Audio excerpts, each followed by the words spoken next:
Oh look, it's a warning with a spoiler on it. Comedy. Most of us are familiar with Isaac Newton's third law of motion, that being every action has an equal and opposite reaction. The game Warframe has a similar rule, whereby every action has its consequence, and for every light, there must also be a shadow.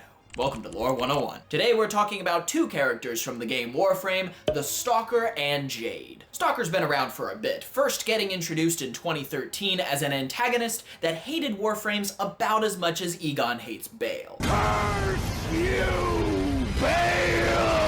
In terms of gameplay, he's mostly a vengeful hunter. When you eliminate too many bosses, there's a chance he'll send you an email containing his signature line, "Your actions have consequences." This means you have been marked and he will show up in one of your games in the future to try and hunt you down. Additionally, his go-to weapons are called Dread, Despair, and Hate. No one can say he didn't commit to the bit. Jade, on the other hand, is very much a foil to him. For starters, she's the most recent Warframe at the time of recording, releasing a little over a month ago.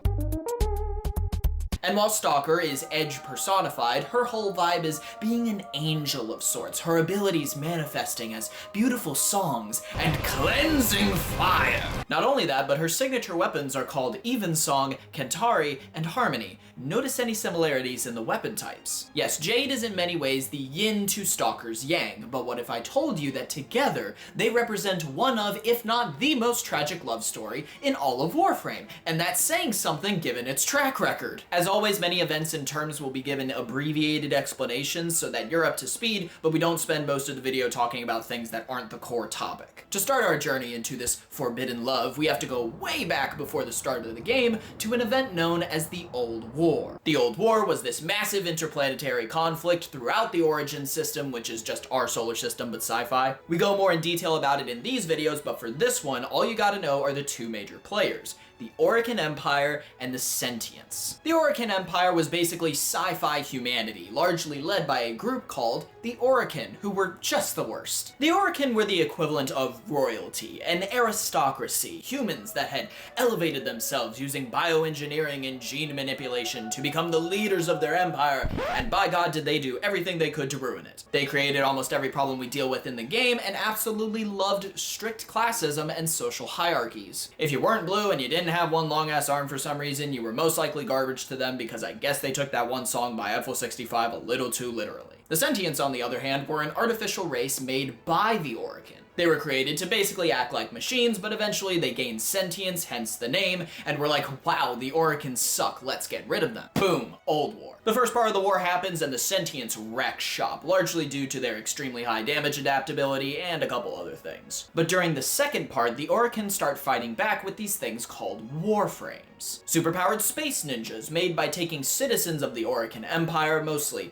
warriors, and injecting them with a virus called the Helminth strain. The virus would then painfully morph their bodies into a Warframe, their brains would get a bit scrambled, and ta-da, Picasso. While some Warframes were able to operate on their own, many of them were piloted by a Tenno. The Tenno were children with special powers who controlled their Warframes from a distance using essentially their mind. And that's you in the game. You play as a Tenno controlling various Warframes. And during the second part of the Old War, it was the Tenno and their Warframes that wrecked shop. But amongst all this carnage and fighting, we're going to focus on two people, two humans living in the Orokin Empire. The first, a man named Sorren, who served the Orokin as a Low Guardian. I didn't find much on the Low Guardians, but they seem to just be another variant of soldiers or bodyguards, better than cannon fodder, but not as good as Warframes. And at some point during his service, Sorren would fall in love with a human woman named Jade.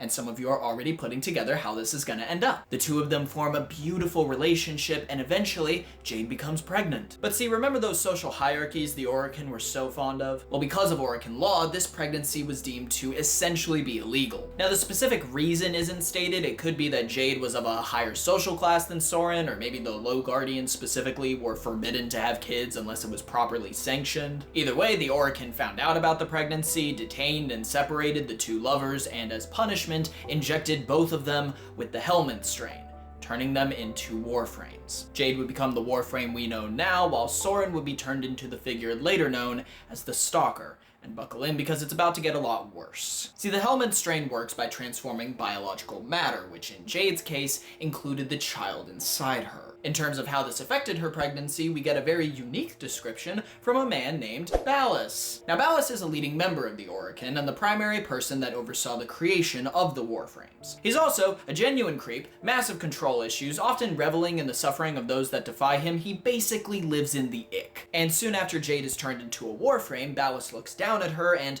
I'm not even gonna abbreviate this, he says, quote, "What is a life but a massive unfulfilled potential, just like the life that would have grown within you, but you chose to spite us, and for that sin, you will mother only ashes and oblivion."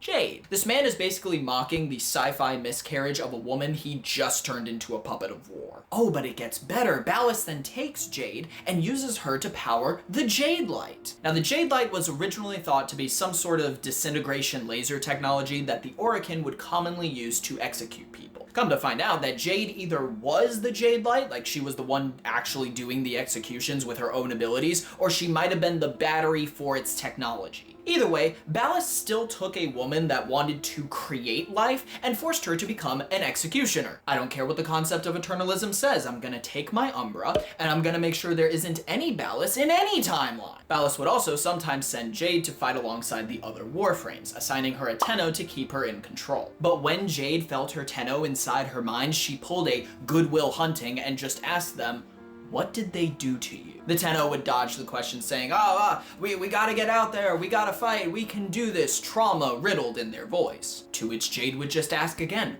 "What did they do to you?" And eventually the Tenno just broke down saying, "I want my mom," and mentally curling up into the fetal position. Jade's motherly instincts kicked in and she began to sing and tell stories to the Tenno in her mind, lulling them into a mental slumber. Her story is breaking hearts I didn't know I had, but there is a slight benefit to this encounter. Because her assigned Tenno was now mentally asleep and no one really noticed, it meant Jade wasn't really being piloted by anyone. She still had some physical autonomy, which would become very important later. Now, while Jade was going through all of that, Sorren had basically become the Orokin's lapdog.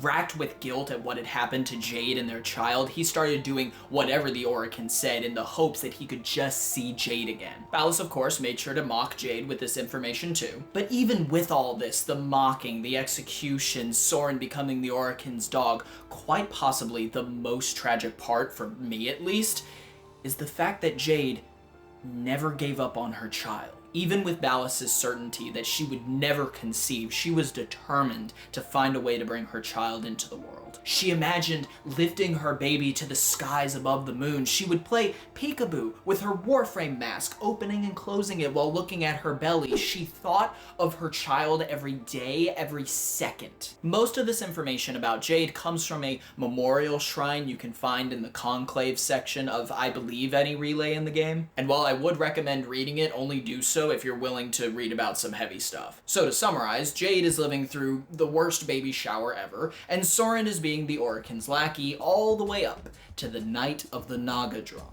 The Night of the Naga Drums was meant to be a celebration marking the end of the Old War. Thanks largely to the Warframes, the sentient forces had been defeated and their leader, Hun Hao, was reportedly eliminated on the planet Uranus. The Orokin planned this big celebration across the Origin system, but little did they know that the Tenno were planning something of their own. See, the Orokin's original plan for the party was to have the Tenno-controlled Warframes arrive on Pluto, give them some ceremonial silk, at which point various sets of ceremonial Naga drums that had been spread out across the Origin system would all be given 10 simultaneous beats. Dung, dung, dung, 10 times all across the planets as a way of honoring the Tenno's deeds and declaring that the war was over. But the Tenno really didn't like the Orokin. Nobody did. So before the party, the Tenno got together and were like, okay, what if we just got rid of the Orokin at the party once their guard is down? We'll do it at the end of those drum beats. They were also kind of manipulated by an outside force into doing this, but we'll get into that later. Jade was also told about this plan because remember, everyone thought her Tenno was still controlling her. So all the Tenno-controlled Warframes arrive at the party on Pluto. The ceremonial silk is handed out and the drum beats start. 1 beat, 2 beat. But when Jade scans the crowd, she spots Sorren standing with the other low guardians, which isn't good because things are about to get bloody. Not only that, but when he looks back at her, she soon realizes,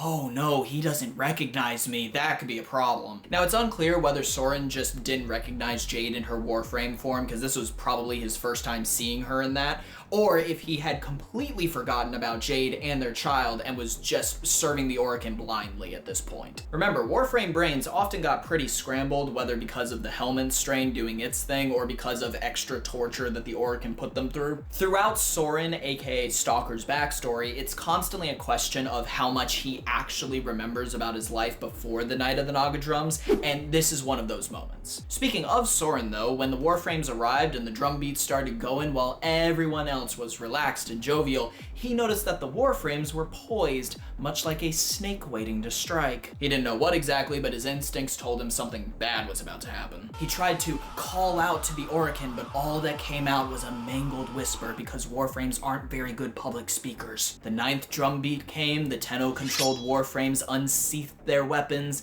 and dotted the stars in divine Orokin blood. Sorren tried to fight, but didn't make much headway. Just when he was about to get eliminated though, Jade swooped in, grabbed him, and said, "We're booking it." They flew, and they got a quick bite at Spacies, and then they kept going until they disappeared somewhere into the Origin system. Thus, the collapse of the Orokin Empire commenced, since a lot of them got taken out during that party, and soon thereafter. This collapse will result in a big power vacuum with multiple factions vying for control. To get away from all that, most of the Tenno were placed in a deep sleep in this place called the Reservoir on the moon. The Tenno's mother figure, the Lotus, then hid the moon in this weird parallel dimension called the Void to keep them safe. A lot of the Warframes would go dormant as their connection to the Tenno was severed, but there were still a couple autonomous ones wandering around here and there. To everyone else though, the moon just sort of disappeared one day and nobody knew what happened because the Lotus didn't tell anyone, so they were like, oh, guess it got destroyed. While all that was going on though, Jade began a rest of her own. See, during one of Ballas's many mocking sessions, he had dropped some info that gave Jade an idea. To quote, "There is plentiful strength within you,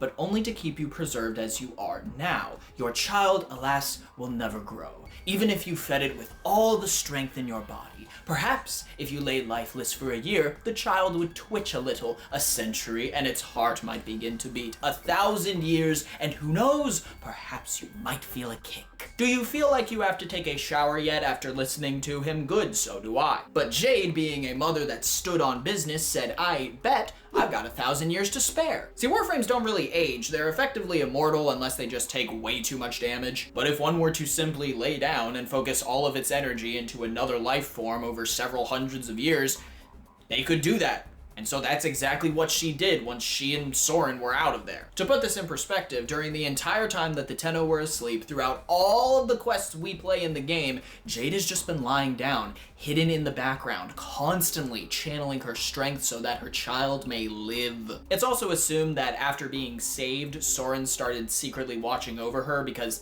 how else would she remain safe in her relatively defenseless state unless she was just like the best hide-and-seek player ever. As for why he did this, along with why he became the Stalker we know now, we return to that murky area of his backstory where there's a strong leaning towards one explanation, but it could be other things. If we believe the things characters have said, it seems as if Sorren still didn't know Jade was his former lover, but felt a strong subconscious pull to protect her, so he just did that. Additionally, it's implied that at this point, the degradation of his mind had made him forget any memories of his life as a human, so he didn't even remember that he had a lover. However, he did remember two things. First, he still had that strong urge to serve the Orokin and do whatever they said, and second, he still had a ton of guilt, but couldn't remember the specific reason for either. So he seems to try and piece things together and goes, oh, maybe I feel guilty because I couldn't save the Orokin, and it was the Warframes that took them out. I'm now going to swear a lifetime of vengeance and hunt them all down. Ta-da, the Stalker's born. Yeah, for the past decade, we thought the Stalker was fighting us because he was just super loyal to the Orokin,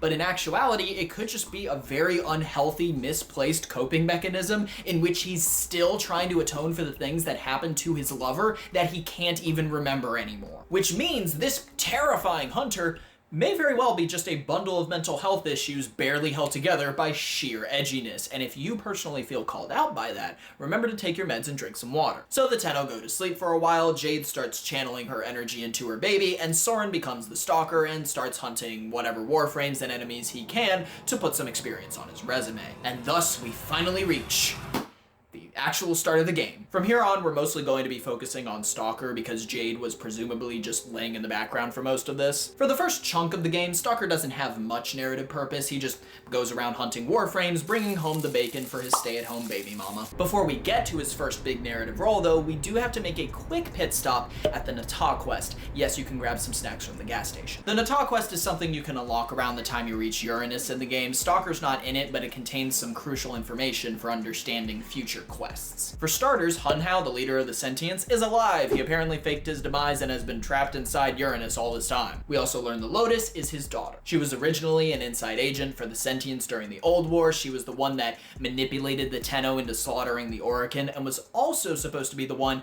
that let Hunhow out of Uranus after the Orokin fell, but then she pieced out and became the Tenno's mom. At the end of the Natah quest, Hunhow is still trapped in Uranus, but now he's awake and his drones start going out and causing a ruckus. And with that pit stop out of the way, we can move on to Stalker's first in-quest appearance, the Second Dream. See, even though Stalker was really good at hunting Warframes, he starts noticing that no matter how many he puts down, more rise up, and figures out, oh, these things must be coming from somewhere, but who's creating them? Side note, he doesn't know the Tenno are a thing, like the actual Magic Space Kids, but we'll come back to that. So Stalker's pacing around his lair until he gets a call. Hey there, Stalker, it's Hunhow, leader of the Sentients. How you doing?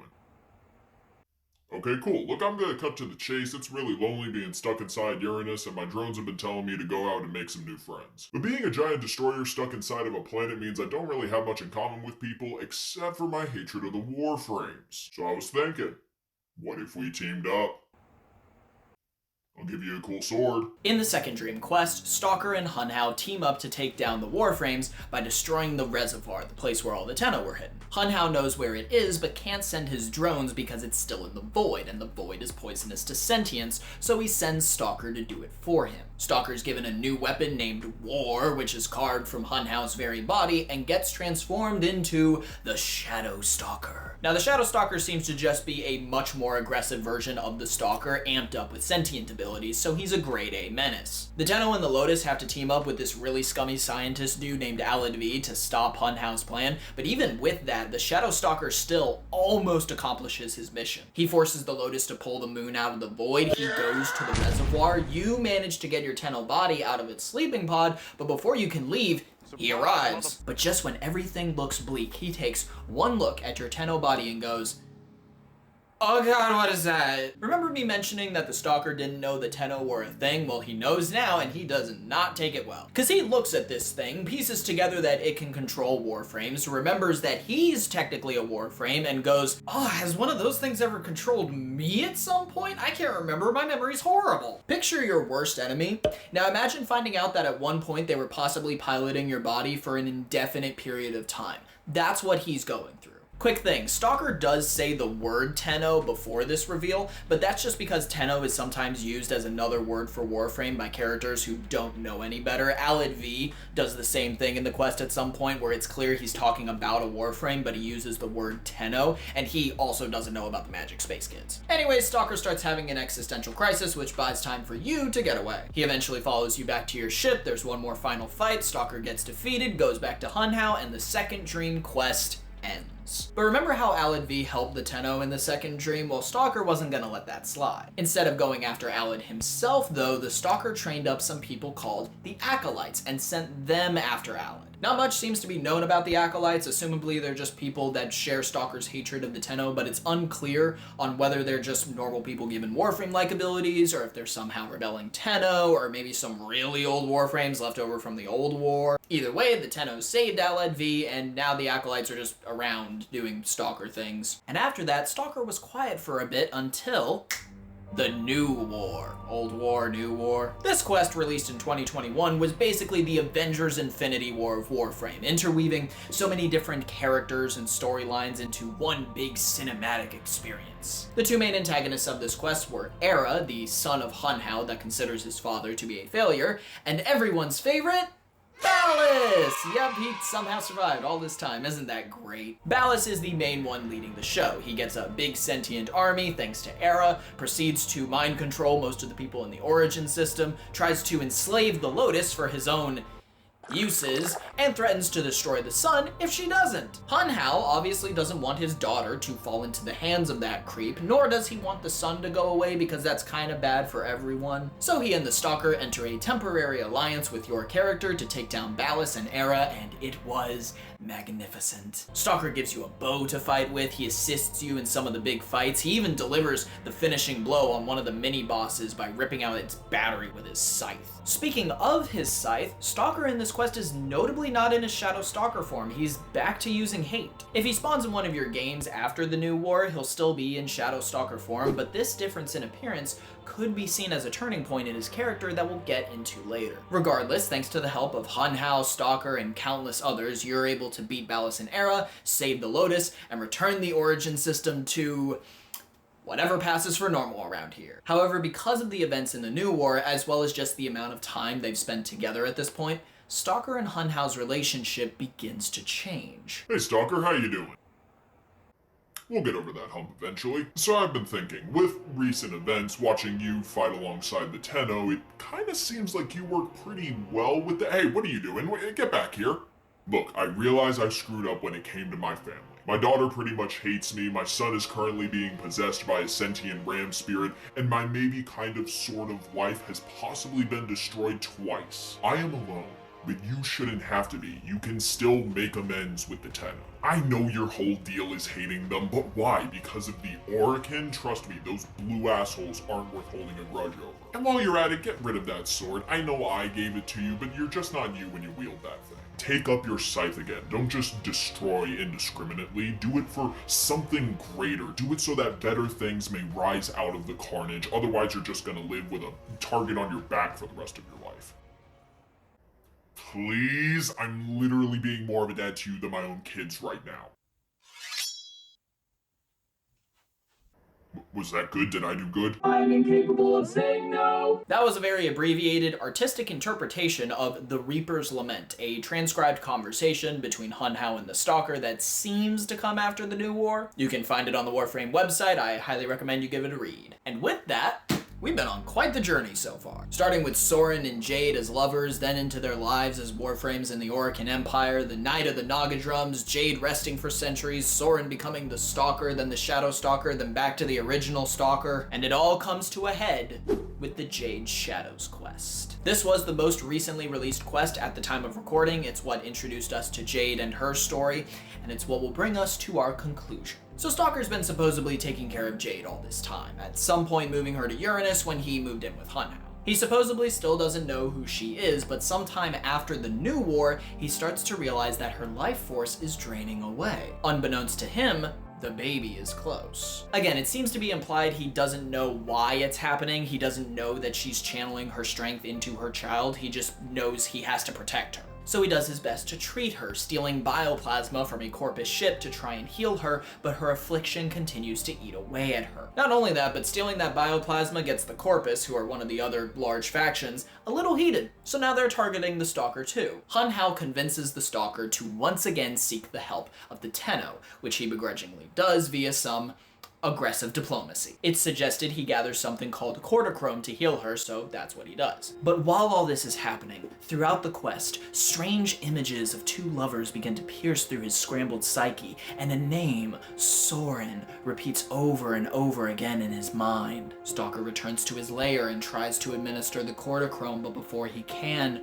Jade starts to give birth. Hundreds, potentially thousands of years of pain and fear and focus culminate in this one moment, but Jade knew that if her child was to live, she wouldn't be able to. She had to give it everything. She grasps Stalker's arm, her beloved Sorren, and his memories start to come back of his love and their child. A couple of bright energy pulses fill the room, and when those fade, Jade fades away with them, tenderly cupping Stalker's cheek as she goes. Shadows. In her place lies her child, infused with her Warframe energy. Stalker picks up the infant, but as he does so, he hears the corpus breaking into his lair. He bares his scythe to fight, but feels something, Jade's energy flowing through him as well, imbuing him with new strength. In this new form, he fights through the corpus and manages to escape after taking numerous hits. He then takes the child,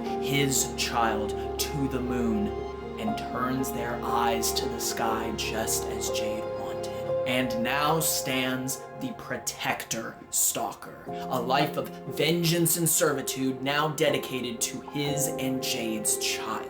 Hunhao continues to drift within the depths of Uranus, knowing that his shadow has left to pursue a new purpose. Hunhao gathers up a blueprint of Jade and sends it to the Tenno, knowing that while the Stalker would disapprove, it's what Jade would have wanted. As for where Stalker will go from here, how his child will grow, only time will tell, but his fight is far from over. The world of Warframe is marred with endless villains who seek power at any cost, and a child born from a Warframe that could be raised to wield ungodly horrors, that's a tempting prize. They just have to go through the Warframe equivalent of John Wick to get it. Good luck. For now, Stalker's just chilling on the moon with his baby. He'll still pop in to hunt you down in his new Protector Stalker form, but notably, if one of your squad members is using Jade, he'll just drop his loot and teleport away. The idea behind this seems to be something like, oh, I can't bring myself to harm my love, which, while noble and all, I think is a bit off from what would actually happen. Alright, this should be the last tenno of the day, and then I gotta go pick up some diapers from Space Walmart. Hey, Stalker, look, I'm wearing a 3D printed copy of your deceased lover's body.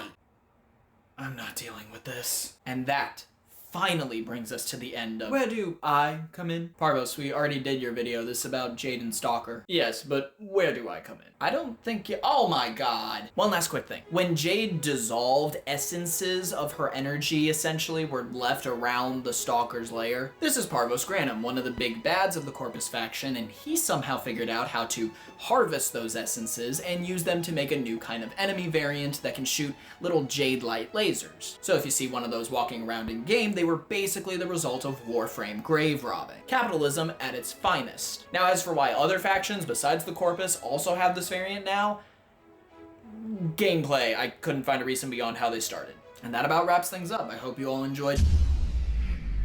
Okay, I know I paid the lighting bill this month. Sir, it appears someone has infiltrated the library. What? Oh, sounds of me being knocked out. Ah, my head. Okay, so this kind of looks like the Stalker. So, oh! Hey. I finally made that video about you. We good now from that one time I ran away from you? Is this about that one time I tried streaming your Jade Shadows quest, but the quality was really horrible because I was still figuring out multi-streaming? Look, I'm sorry about that. I fixed most of the quality issues going forward. What else do you want me to do? 12 what? No. Okay, you know what? Fine. But if we're doing this, we're doing it my way. 12-hour charity stream. I haven't set up memberships or super chats or any of that other kind of stuff on YouTube, so before I do, I want people's money to hopefully go towards a charitable cause first. We could replay the Jade Shadows quest in better quality, we could announce our Warframe clan, we could even do a Lunaro tournament that we joked about sometimes. Hell, maybe even play a bit of Dark Sector to see like what came before Warframe. Is that good? Did that work? Is there something behind me? Oh, well, okay, that's great. I can never get a read on that guy. Tell me about it.